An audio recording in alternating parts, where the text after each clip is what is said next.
Dari bacaan kita khususnya pada ayat yang ke-15 diberikan tema, marilah sekarang kita pergi ke Bethlehem. Marilah sekarang kita pergi ke Bethlehem. Ayo kita pergi ke Bethlehem. Saudara-saudara mau pergi ke Bethlehem sama siapa? Sama orang tua, sama ayang, sama bebek. boro-boro pergi sama ayang. Pergi Natal di sini saja sendiri, jomblo, tidak ada pasangannya. Ya, iya kak. Ada yang masih jomblo sampai saat ini. Nah, saudara-saudara, kira-kira kenapa sih PGI mengambil tema Natal? Marilah sekarang kita pergi ke Bethlehem. Ada apa dengan Bethlehem? Ada yang sudah pernah pergi ke Bethlehem? Selain kakek dan nenek Grace, mungkin masih ada? Ya. Kalau kakek dan nenek Grace pernah ke Bethlehem ya? Ya, sudah pernah. Jadi kalau mau cerita lebih lanjut tentang suasana Bethlehem, nanti tanya sama beliau berdua. Seperti apa itu Bethlehem? Tapi pertanyaannya, kenapa sih itu Bethlehem? Apa spesialnya itu Bethlehem? Lalu kemudian kenapa Tuhan Yesus Sang Juru Selamat itu harus lahir di sana? Itu pertanyaannya, saudara-saudara. Nah, kalau kita lihat Bethlehem itu ada artinya. Ada yang tahu artinya Bethlehem? Itu dari dua kata. Dari kata Bet dan Lehem.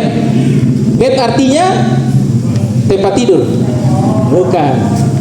Bukan bahasa Inggris ya, dari kata Ibrani. Bet artinya rumah. Rumah. Kalau pernah dengar kata Betel, Betel itu bet, rumah. Betel itu artinya Allah, El. Jadi Betel itu artinya rumah Allah. Ya. Betel bahasa Arabnya Baitullah. Nah, seperti itu. Apalagi Betkafer. Nah, beda lagi itu Betkafer ya. Betkafer itu bahasa Inggris. Betmut. Nah, apa itu Betmut? Itu bahasa Inggris juga, tidak sama. Lalu tadi bet rumah dan kata lehem. Lehem artinya roti. Jadi bet rumah, lehem roti. Jadi artinya rumah roti. Hafal tuh. Rumah roti. Nah, mengapa diberi nama rumah roti, Bapak Ibu saudara-saudara? Kenapa? Karena kota ini menjadi persinggahan orang-orang untuk menempuh perjalanan jauh. Dan di sana di kota Bethlehem mereka mempersiapkan perbekalan mereka. Jadi Bethlehem itu merupakan kota persinggahan. Orang-orang yang dalam perjalanan jauh mereka singgah di sana untuk mempersiapkan bekal mereka. Bekal mereka khususnya adalah roti untuk perjalanan selanjutnya. Jadi seperti itu mengapa dikatakan kota Bethlehem. Nah, daerah itu juga dikelilingi dengan banyak ladang-ladang gandum. Jadi roti dari gandum ya. Dan tanah-tanah yang baik untuk dipakai bertani. Ya, untuk pertanian. Lalu spesialnya juga Bethlehem ini dihubungkan dengan beberapa tokoh. Ada yang tahu siapa-siapa yang kampungnya dari Bethlehem? Ya, termasuk saya. Kema pakai naki. Ya, yang dikatakan adalah siapa? Daud. Nah, lalu Rahel juga. Rahel istrinya siapa? Istrinya Yakub, bukan Pak Yakub Madi ya. Ya. Rahel istri Yakub itu dikubur di sana, di jalan Bethlehem Efrata. Nah, Bethlehem Efrata itu sama. Itu sama itu, Bethlehem Efrata. Lalu siapa lagi? Ada dari sana tokoh Naomi. Naomi dan Ruth juga ikut ke sana, Boas di sana, dan itulah nenek-neneknya siapa? Neneknya Raja Daud. Raja Daud. Dan yang terakhir yang membuat Bethlehem itu sangat terkenal, sangat besar siapa? Tokoh utama kita adalah Yesus Kristus. Yesus Kristuslah yang membuat kota Bethlehem itu terkenal, yang membuat kota Bethlehem itu spesial di mata dunia. Sehingga kota Bethlehem itu harus berbangga, sangat berbangga, karena beruntung orang-orang besar di sana lahir, dan Yesus Kristus pun lahir di sana. Saudara-saudara, apakah saudara-saudara di kampung halaman di sana bangga memiliki saudara? Bagaimana ini menjadi refleksi bagi kita? Kita orang Pengaden, apakah sejauh mana kita berkontribusi bagi kampung kita? Sejauh mana Pengaden itu terkenal karena kita? Atau jangan-jangan Pengaden itu terkenal dengan hal-hal negatif? Banyak penjahat di sana, budak Pak Boko, ya, Pak Boko sawit, pencuri sawit. Jangan sampai kita terkenal dengan hal itu. Kampung kita menjadi buruk karena kita. Seperti itu. Nah, Bapak Ibu Saudara, Bethlehem ini adalah kampung yang sangat kecil. Kalau dari data Bapak Ibu bisa lihat di Google, luasnya itu cuma 50 km persegi. Cuma 50 km.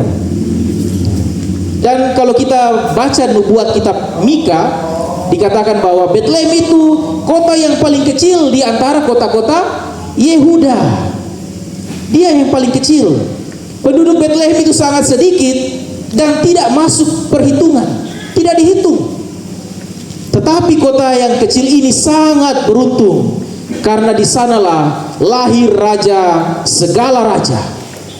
Allah yang menjadi manusia melalui kelahiran seorang bayi, yaitu Yesus Kristus, Sang Juru Selamat. Sehingga sekali lagi saya katakan bahwa Yesuslah yang membuat Bethlehem itu menjadi berarti. Yesus yang membuat Bethlehem itu menjadi besar, menjadi terkenal, dan menjadi terhormat. Itu semua karena Yesus. Sekarang siapa yang tidak tahu Bethlehem? Ya. Siapa orang yang tidak tahu Bethlehem? Kecuali anak-anak yang baru lahir. Anak-anak sekolah minggu pun tahu. Semua tahu lagu Hai Kota Mungil Bethlehem. Tahu kan? Di Bethlehem telah lahir juru selamat manusia. Kita semua tahu. Kita bisa nyanyikan lagunya, meskipun kita belum pernah ke sana. Ya. Jadi minimal kita tahu lagunya ya. Nah, semoga saya dan Bapak Ibu juga akan ke sana nantinya ya. Amin. Ya, semoga mujizat terjadi.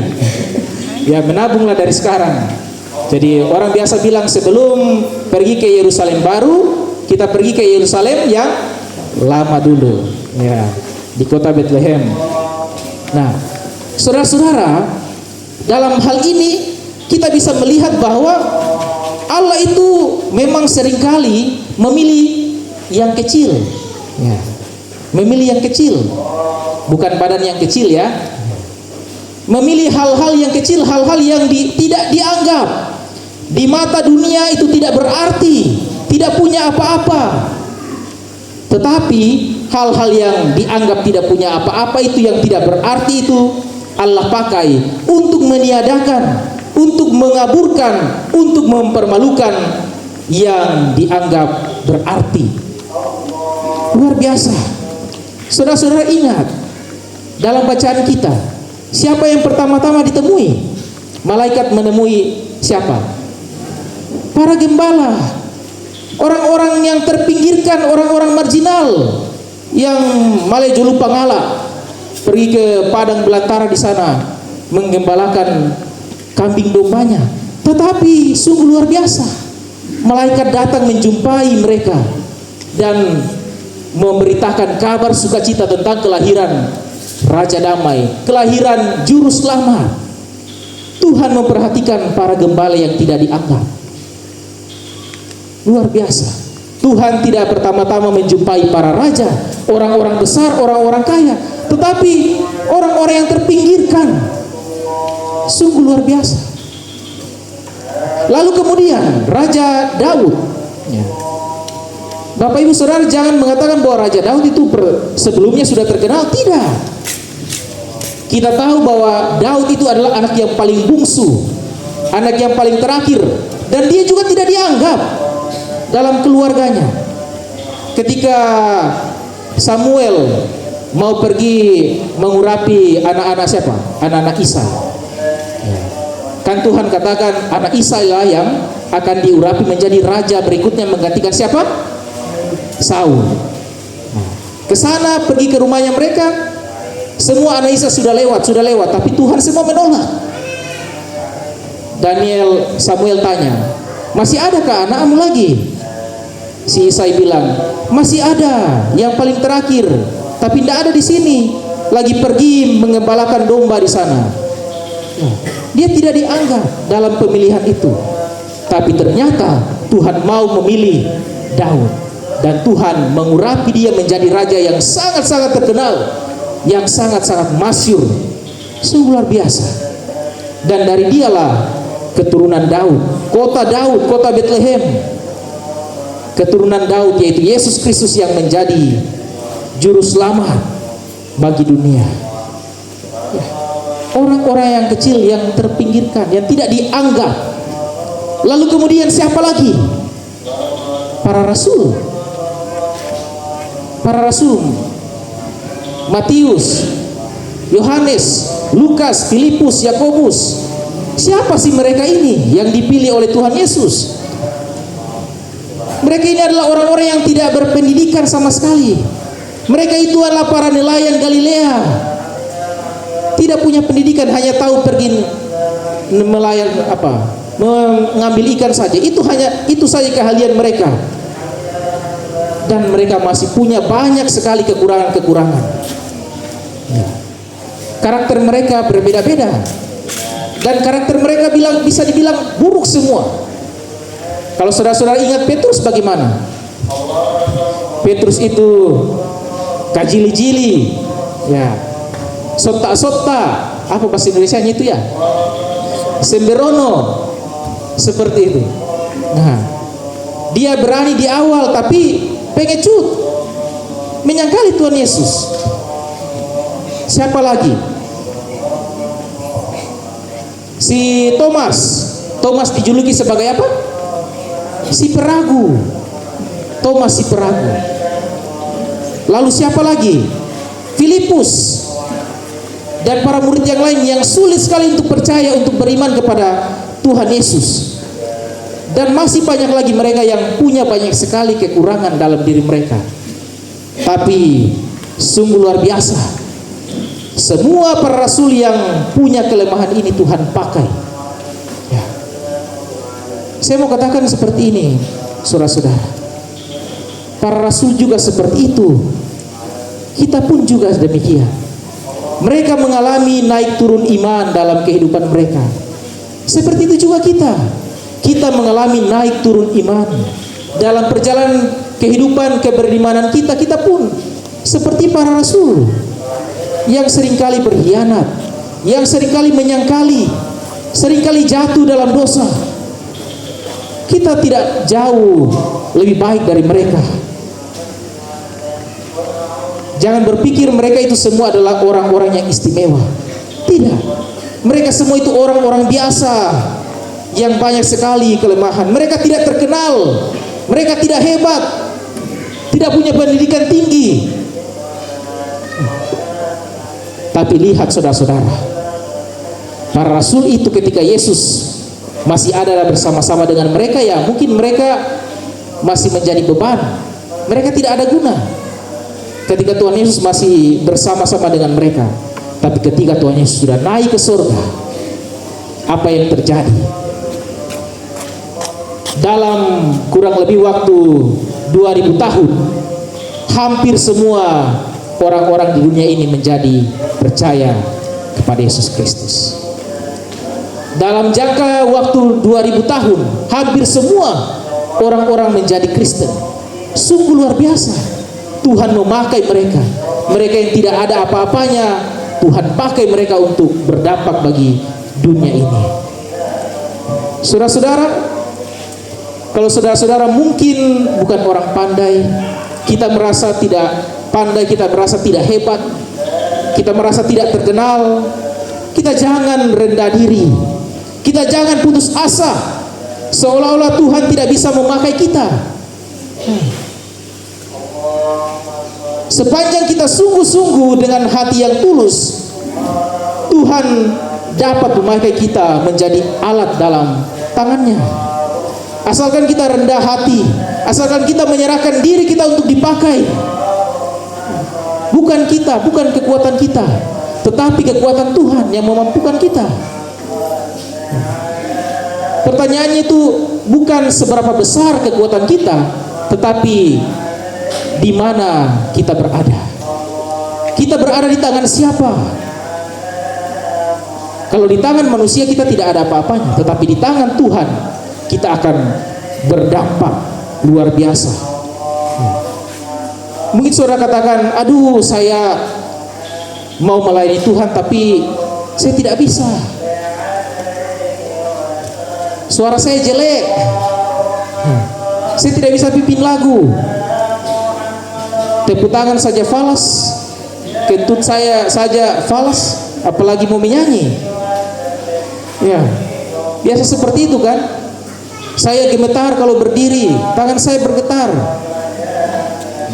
Banyak sekali kalau ditanya, disuruh orang-orang itu mau melayani Tuhan, menolak.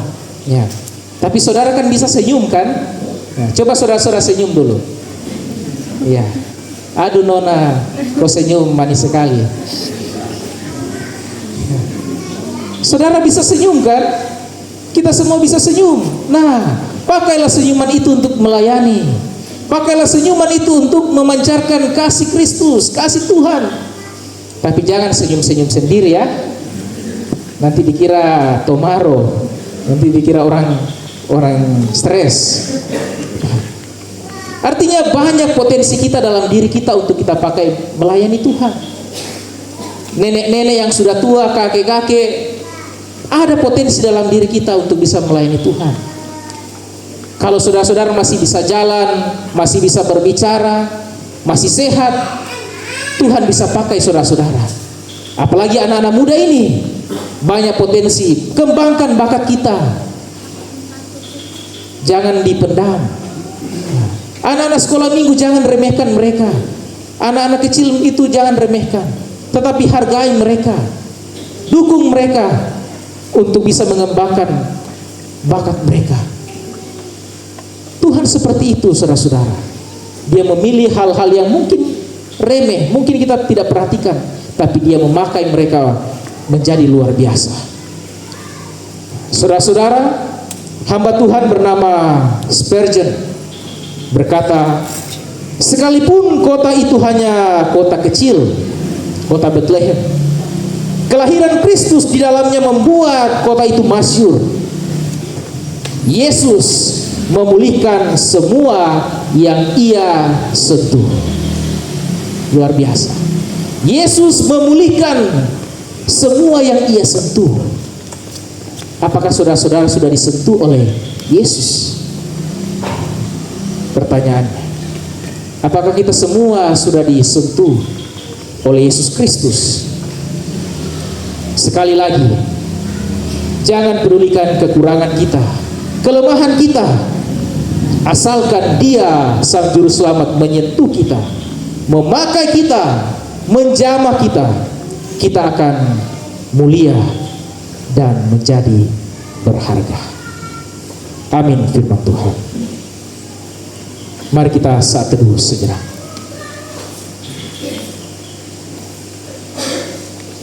Ya Yesus Kristus, Sang Putra Natal yang telah lahir di kota Bethlehem, kami pun mau pada saat ini tidak hanya ingin pergi ke Bethlehem, tetapi ya Tuhan, seperti kota itu, Engkau pun hadir dalam kehidupan kami. Engkau pun hadir masing-masing dalam hati kami, Engkau lahir dalam hati kami. Kami mau disentuh oleh Engkau. Kami mau hidup kami menjadi berarti, menjadi mulia, karena Engkau yang memakai kami semua. Tolong kami semua ya Tuhan, sehingga momen Natal di tahun ini kami tidak melewati, tetapi kami sungguh-sungguh mempergunakan itu untuk menghayati bahwa Engkau telah hadir dalam kehidupan kami, dan Engkaulah yang berkarya di dalamnya. Di dalam tangan-Mu kami akan dipakai oleh Tuhan secara luar biasa. Tuntunan Roh Kudus akan menguatkan kami semua. Mari bersama-sama kita berdoa doa Bapa